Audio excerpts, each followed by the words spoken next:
महाराष्ट्रामधील दिघीसह देशातील 12 औद्योगिक प्रकल्पांना केंद्राने मंजुरी दिली आहे। यामुळे 10 लाख रोजगार निर्मिती अपेक्षित असल्याचं रेल्वे मंत्री अश्विनी वैष्णव यांनी म्हटलंय।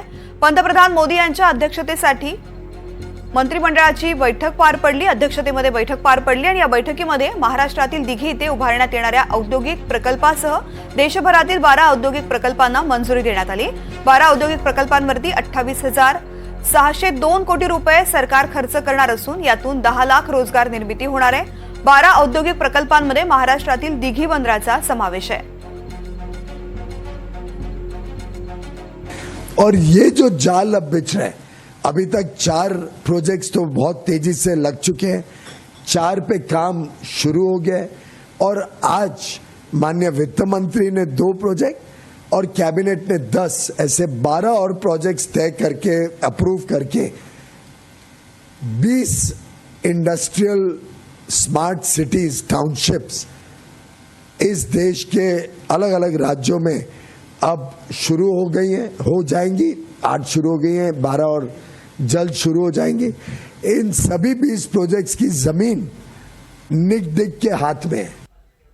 तर केंद्राने ज्या 12 औद्योगिक प्रकल्पांना मंजुरी दिलेली आहे त्यामध्ये महाराष्ट्रातील दिघी बंदराचा सुद्धा समावेश आहे। त्यामुळे दिघी बंदराला याचा कसा फायदा होणार आहे जाणून घेऊयात ग्राफिक्सच्या माध्यमातून। केंद्र सरकारकडून देशभरामध्ये 12 औद्योगिक शहर निर्मितीची घोषणा केली गेली आहे। केंद्र सरकार त्यासाठी 12,600 कोटी रुपयांची गुंतवणूक करणार आहे। दिघी बंदर हे रायगड जिल्ह्यात मुंबईपासून 78 किलोमीटरवर आहे। दिघींचं संचालन सध्या अदानी समूहाकडे आहे। दिघी बंदराच्या 6,000 एकरवर औद्योगिक शहर उभं राहणार। दिघी बंदर हे खोल समुद्रात तळ असणारं बंदर आहे। दिघी बंदराचा वापर तेल, औषधी, कंटेनर, मोठ्या वस्तूंच्या सेवेसाठी होतो।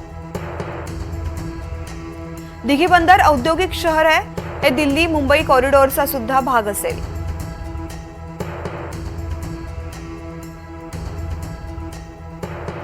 दिघी बंदर औद्योगिक क्षेत्र हे बंदरापासूनचं अंतर हे 55 किलोमीटरचं आहे। एकूण क्षेत्रफळ 6,056 आहे। एकूण अपेक्षित खर्च 5,469 कोटी। अपेक्षित गुंतवणूक 38,000 कोटी। यामुळे रोजगार निर्मिती होणार आहे। 1,14,183 लोकांना रोजगार मिळेल।